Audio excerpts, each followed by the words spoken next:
आज हम स्टार्ट करने लगे हैं examples of generalize quadratic reciprocity law. अब फर्स्ट एग्जांपल है using generalize quadratic reciprocity law determine whether the congruence is solvable. ये जो कॉन्ग्रुएंस है ये सॉल्वेबल है या नहीं, हमने ये चेक करना है ये वाले लॉ को यूज़ करके। अब हमारे पास 231 एंड 1105 है, ये दोनों क्या है, odd natural numbers. Generalize quadratic reciprocity law की स्टेटमेंट क्या थी, P by Q is equals to Q by P -1 p -1/2 q -1/2। अब ये आ गया p by Q is equals to Q by P -1 की पार p -1/2 231 -1/2 एंड 1105 -1/2। इसको 2 से डिवाइड करके 115 आ गया, 552 आ गया। अब जब हम इनको मल्टीप्लाई करेंगे ईवन नंबर बनेगा, ईवन नंबर -1 की पार ईवन क्या हो जाता है 1। अब क्या होगा यहाँ पे ये वाली टर्म, इसको हमने 231 को 1105 के साथ डिवाइड करा, मेरे पास आ गया रिमाइंडर 181, इसकी जगह पे आ गया 181। अब अगेन p बाई क्यू की फॉर्म है, p बाई क्यू किसके इक्वल होएगा, q by P is equals q by P साथ में -1 की पार p -1/2 q -1/2। अब p क्या है 231 एंड q क्या है 181। p की जगह पर आ गया 181 एंड q की जगह पर आ गया 231। अब ये आ गया 231, यहाँ पे फिर से मेरी पावर क्या बन रही है इवन, यही 1 हो जाएगा, सिर्फ क्या बचेगा 231/181। अब जब मैंने 231 को 181 के साथ डिवाइड करना है, मेरे पास रिमाइंडर आ जाना 50, यहाँ पे आ गया 50 को फैक्टराइज करा, फैक्टराइज करके 255 आ गया।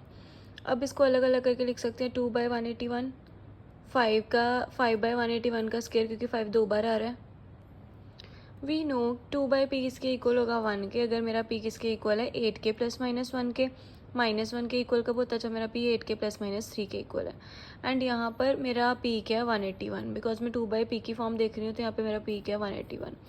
अब जब मैंने 181 को 8 से डिवाइड करना है तो रिमाइंडर आना -3, तो मैं यहाँ पे 181 को लिख सकती हूँ 8 × 23 dividend is equals to divisor, यहाँ पे p क्या है मेरा, p क्या है 181 को लिख सकती हूँ dividend is equal to divisor multiply quotient plus remainder.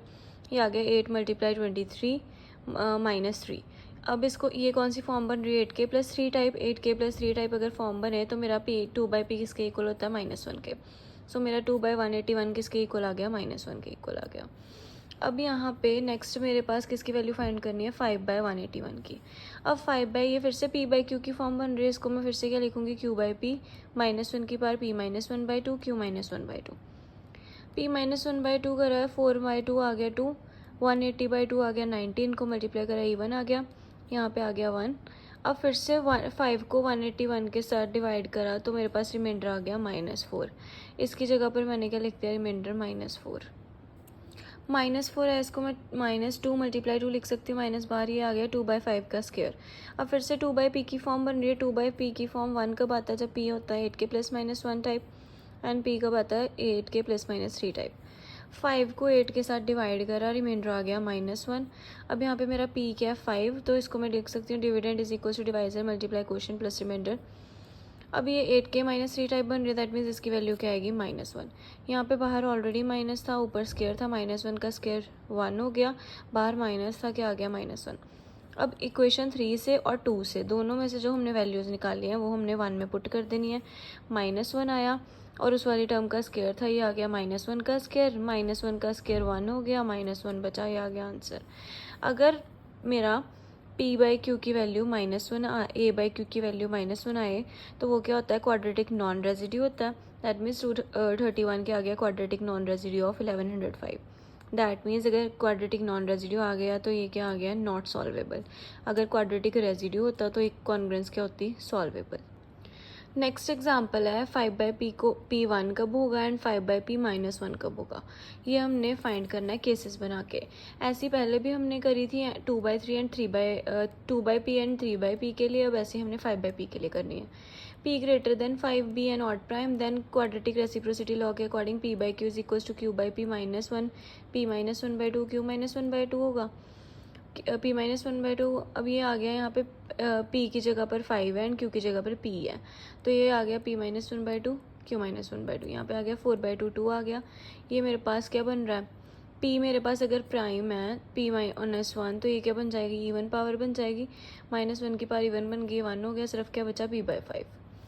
अब मैंने क्या करना है, पी को अगर मैं 20 के साथ डिवाइड करूँ तो मेरे पास क्वोशिएंट आएगा के, रिमाइंडर आएगा आर। पी किस टाइप का होगा, dividend is equal to divisor multiply quotient plus remainder. अब आर जो है मेरा वो 20 से नीचे नीचे तक कोई भी वैल्यू हो सकती है, 0 से लेकर 19 तक। अब आर 0 नहीं हो सकता, 2 नहीं हो सकता, मतलब जिन नंबर 0 से लेकर 19 तक जिन नंबर्स की GCD 20 के साथ 1 है, सिर्फ वो नंबर्स आएंगे। एंड दोनों ही कंडीशंस होनी चाहिए, एक तो 20 के साथ नंबर्स की GCD 1 होनी चाहिए, दूसरा यहाँ पर पुट करके वो ऑड इवन प्राइम नहीं बनना चाहिए, इवन नहीं बनना चाहिए। जैसे मैं अगर 0 पुट करूँगी तो भी इवन बन जाएगा, 2 पुट करूँगी तो भी इवन बन जाएगा। इवन ही वैल्यू बननी चाहिए यहाँ पे आर की, कोई भी वैल्यू पुट करके, कोई भी वैल्यू ऐसी नहीं आर की आएगी जिससे ये टर्म इवन बने। सेकंड कंडीशन है कि GCD भी 20 के साथ जो है वो 1 नहीं होनी चाहिए, 1 होनी चाहिए। सेकंड कंडीशन है 20 के साथ GCD 1 होनी चाहिए। एंड फर्स्ट कंडीशन है कि यहाँ पे पुट करके इसको इवन नहीं बनना चाहिए। तो ये वाली सारी पॉसिबिलिटीज़ कैंसिल आउट हो गई, हमारे पास सिर्फ क्या बची 1 3 7 9 11 13 17 20। ये वो नंबर्स हैं जिनको यहाँ पे पुट करके इवन नहीं बन रहा। दोनों कंडीशंस फुलफिल हो रही हैं, 20 के साथ GCD भी 1 आ रही है इनकी, और यहाँ पे इनको पुट करके इवन नंबर भी नहीं बन रहा। तो ये वाली सारी क्या हो गई, फुलफिल हो गई। अब आर पहले मैं 1 लेके चलूँगी। अब अगर 1 है तो मैं यहाँ पे 1 पुट करूँगी आर की वैल्यू, तो क्या बन जाएगा 20k + 1।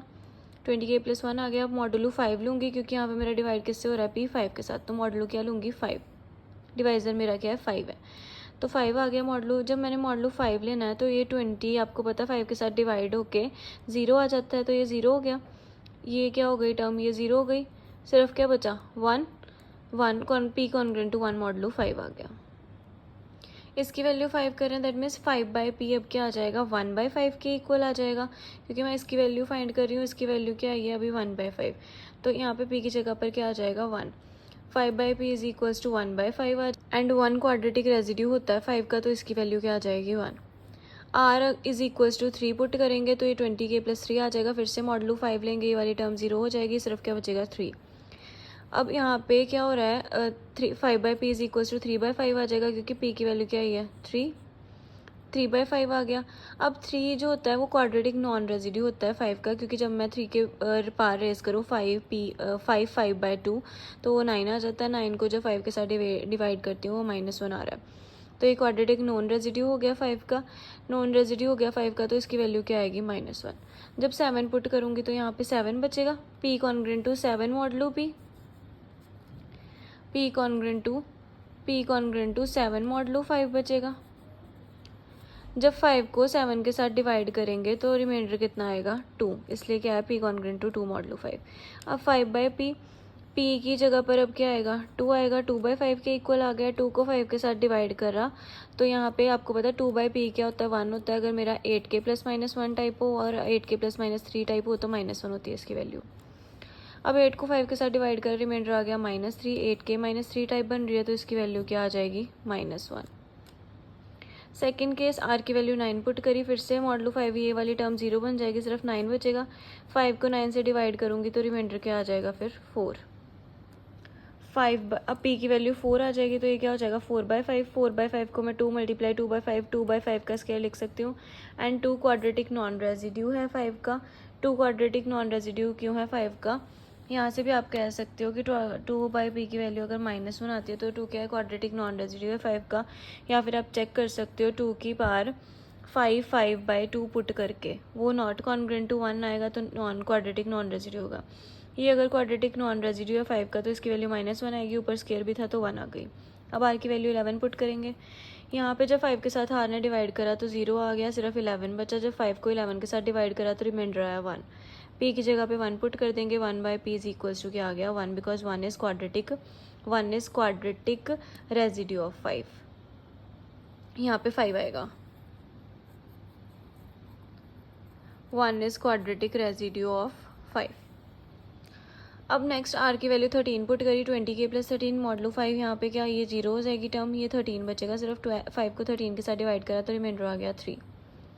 5/P is equals to 3/5 आ गया। 3 क्या है क्वाड्रेटिक नॉन रेजिड्यू है 5 का, तो इसकी वैल्यू क्या आएगी -1। अब आर की वैल्यू 17 पुट करेंगे, ये वाली टर्म फिर से 0 बन जाएगी। कॉन्ग्रुएंट टू 7 मॉडुलो 5 आ गया। 5 को 17 के साथ डिवाइड करोगे तो क्या आएगा 2। 5/P क्या आ गया इज इक्वल्स टू 2/5। एंड 2 क्या है, क्वाड्रेटिक नॉन रेजिड्यू है 5 का, तो इसकी वैल्यू क्या आएगी -5। अब बार बार नहीं बताने की ज़रूरत, सिर्फ आपने ऊपर प्रूव करा है, सिमिलरली ऐसे आगे लिखे जाना है। लास्ट स्टेप, r की वैल्यू 19 पुट करेंगे, फिर से वाली टर्म 0 हो जाएगी, सिर्फ 19 बचेगा। 19 को 5 के साथ डिवाइड करेंगे तो रिमाइंडर आएगा 4। p की वैल्यू 4 पुट कर देंगे, 4/5 आ गया। एंड आपको पता है 2 क्या है, क्वाड्रेटिक नॉन रेजिड्यू है 5 का, तो जब यहाँ पे 4 को लिखोगे तो 2/5 का स्क्वायर हो जाएगा, -1 का स्क्वायर क्या आ जाएगा, 1। दैट मीन्स 5/p 1 आ रहा है इन टर्म्स के लिए, अभी हमने प्रूफ करा, एंड -1 आ रहा है जब हम p की वैल्यू ये वाली पुट करते हैं, हैंस प्रूफ्ड।